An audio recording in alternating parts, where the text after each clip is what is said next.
Hello à tous, on se retrouve aujourd'hui pour une journée dans mon assiette. Je vous embarque toute la journée avec moi pour vous montrer ce que je mange à un petit déjeuner, un déjeuner et un dîner. Normalement c'est plutôt des préparations d'avance que je fais souvent, notamment le week-end pour la semaine. Mais je vous avoue que là ces derniers jours j'ai pas du tout eu l'occasion et le temps surtout de faire comme ça.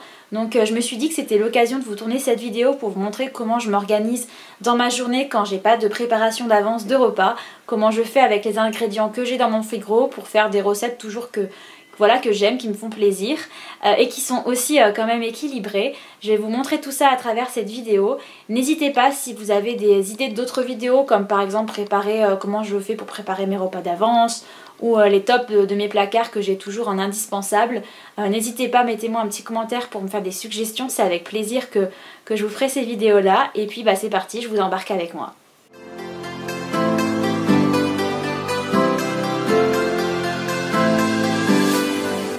Je vous laisse découvrir du coup cette petite recette de petit déjeuner, c'est celle des petites crêpes. En fait je fais deux crêpes très rapides, je mélange un œuf avec, donc là c'est de la farine de riz, donc farine sans gluten. Je les mélange ensemble et puis après je vais ajouter du lait végétal. Donc moi le lait que j'utilise très régulièrement c'est celui-ci, celui de Bonne Terre à l'avoine. Donc je l'ajoute à la préparation, je me sers d'une cuillère doseuse comme ça, je trouve ça hyper pratique le matin, pas de mesure, on se prend pas la tête. Donc à force de faire la recette je connais les mesures mais voilà, vous allez comprendre la texture aussi. Je rajoute, donc là je commençais à préparer en fait un kiwi que je vais rajouter du coup en topping dessus. En topping vous ajoutez tout ce que vous voulez, hein. Moi j'aime bien quand il y a un fruit et puis des purées d'oléagineux. J'utilise cette huile de coco comme huile de cuisson, donc celle-ci elle est désodorisée. Je la mets dans une poêle et puis une fois que celle-ci est chaude et fondue, je vais réaliser les crêpes.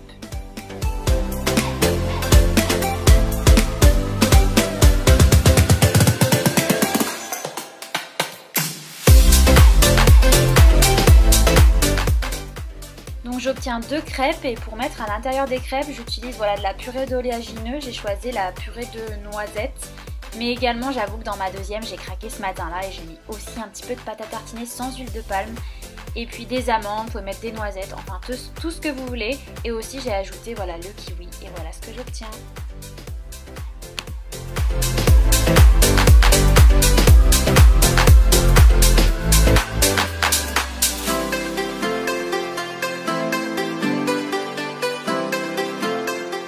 Pour le déjeuner, j'ai décidé aujourd'hui de réaliser en fait une grosse salade composée, donc c'était cool parce qu'elle m'a duré plusieurs jours, je crois 3 midis, enfin 2 midis et plus un autre petit midi où j'ai rajouté d'autres choses à côté. Donc là j'ai commencé en fait par découper une endive, moi j'adore les endives, surtout crues, donc voilà j'ai découpé une endive. Après j'ai ajouté un concombre, donc je vous cache pas que c'est pas vraiment la pleine saison mais j'avais vraiment envie de manger du concombre. Et puis je trouve que ça apporte pas mal de choses dans la salade, ça apporte un peu de fraîcheur et c'est vrai qu'en cette période de l'année, apporter de la fraîcheur dans les salades c'est pas forcément facile. Donc là je l'épluche, moi je l'épluche toujours. Vous pouvez aussi également enlever les pépins à l'intérieur parce qu'ils sont souvent indigestes pour beaucoup de personnes. Moi je les enlève pas parce que je les tolère, mais voilà, si vraiment vous digérez pas, n'hésitez pas à vous les enlever.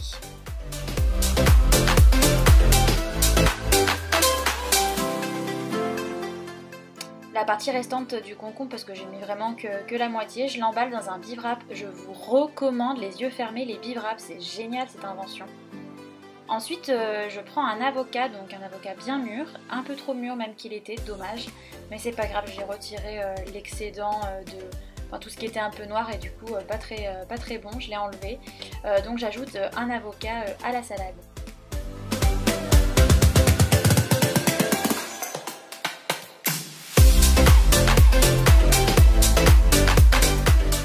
Là du coup j'avais déjà épluché quelques pommes de terre, j'avais pas filmé ce moment-là. Je les découpe en fait en petits carrés, donc vous voyez j'ai à peu près, je crois que j'avais 5 pommes de terre, je les ai découpées en petits carrés. Donc pareil, hein, tout ce qui est en fait dosage, vous faites en fonction du nombre de couverts derrière que vous avez à servir. Mais du coup je les coupe en petits carrés et après en fait je les ai mis à cuire à la vapeur dans mon Cookéo de la marque Moulinex. J'adore cet appareil, c'est génial pour tout ce qui est cuisson vapeur, légumes vapeur, mais aussi tout ce qui est viande, et puis également je m'en sers pas mal pour faire du poisson à la vapeur, mais aussi pour faire des préparations en sauce. Vraiment ce cookéo est génial. Donc vous voyez, là j'ai un petit panier vapeur, je les mets dedans. Après je vais rajouter de l'eau dans l'appareil et puis c'est parti, ça fait tout seul, c'est magique.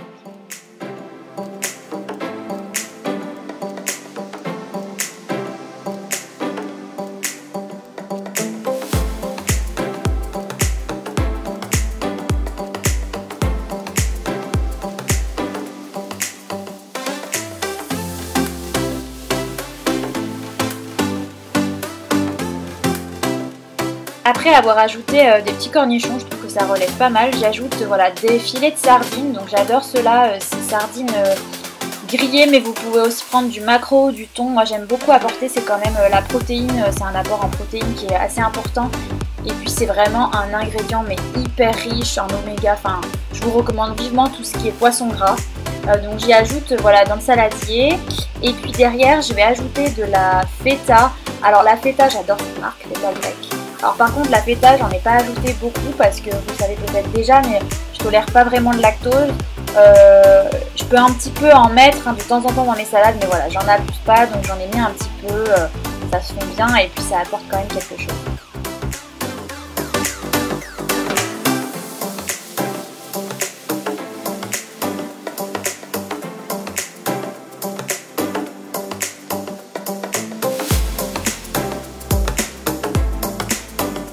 Pour assaisonner, j'ajoute des épices, donc là j'ai choisi le paprika, je mets également du sel, du poivre, du persil et bien sûr du jus de citron. Je rajoute pas d'huile parce qu'en fait j'ai ajouté tout simplement l'huile qu'il y avait dans la boîte de sardines et ça fait vraiment le travail. Je vous recommande de faire cette technique, pas de gâchis.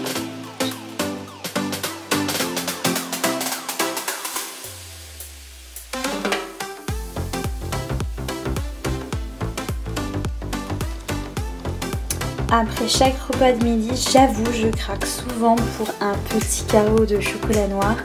Mais bien sûr 85%. Hein. Celui-ci, je le trouve à Intermarché. Il est plutôt pas mal, il fait le job.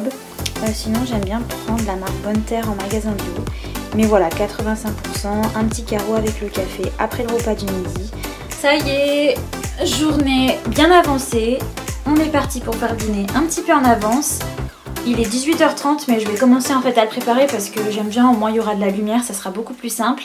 Et puis ça n'empêche pas après d'y mettre dans le frigo et puis d'y cuire au dernier moment. Et bah écoutez, c'est parti, on y go pour le dîner.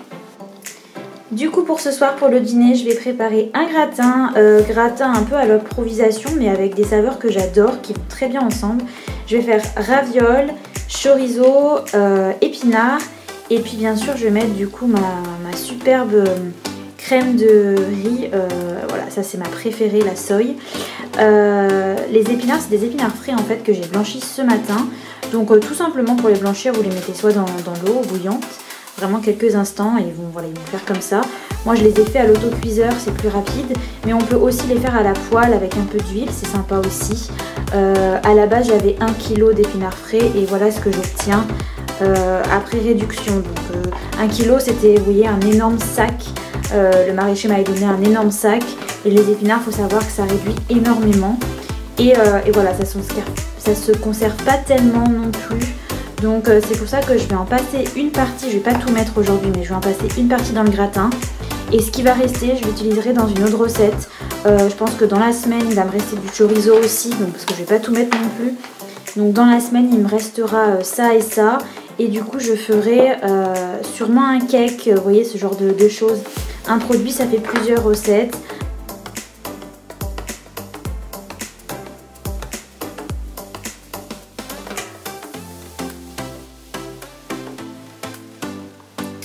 En fait, je me suis souvenu aussi qu'il me restait des champignons dans le congélateur. Et vu que ça fait quand même quelques temps que je les ai congelés déjà, je me suis dit que c'était l'occasion de les sortir. Donc là, je vais les faire revenir dans la poêle. Ensuite, je vais y ajouter le chorizo et j'ajouterai aussi du coup la crème de riz. Et en fait, le fait d'y faire chauffer comme ça avant d'y mettre dans le plat gratin, ça va vraiment permettre du coup aux saveurs finalement voilà, de s'aérer et de parfumer complètement la crème. Donc voilà pour la petite astuce. Moi, j'y fais toujours revenir dans une poêle au chaud avant plutôt que tout mettre directement dans le plat à gratin.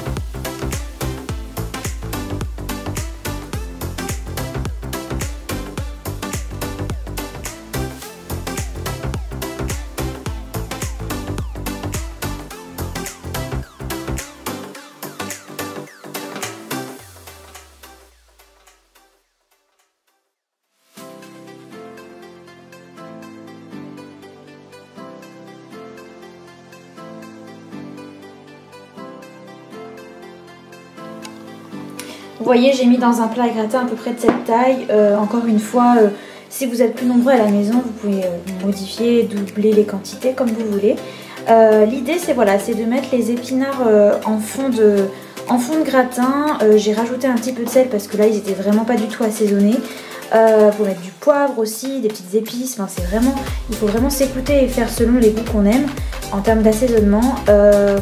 Par contre là vous voyez, je les ai mis directement comme ça en branches en fait, je les ai pas mixés. J'aurais pu les mixer, c'est aussi une texture qui est différente.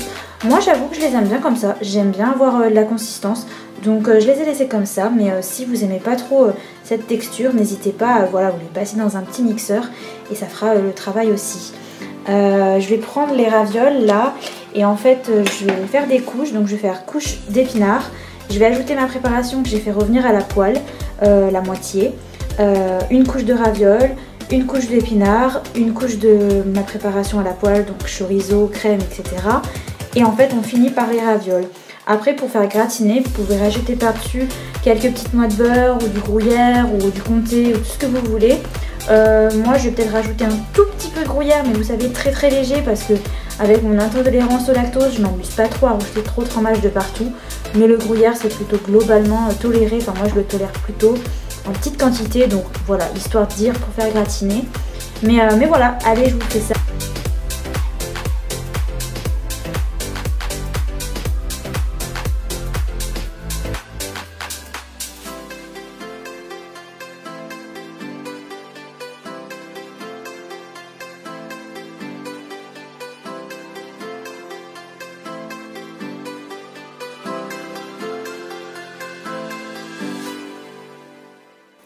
Et voilà, moi je vais me régaler avec mon bon gratin ce soir. Je vous dis à très vite pour une nouvelle vidéo. Bye bye!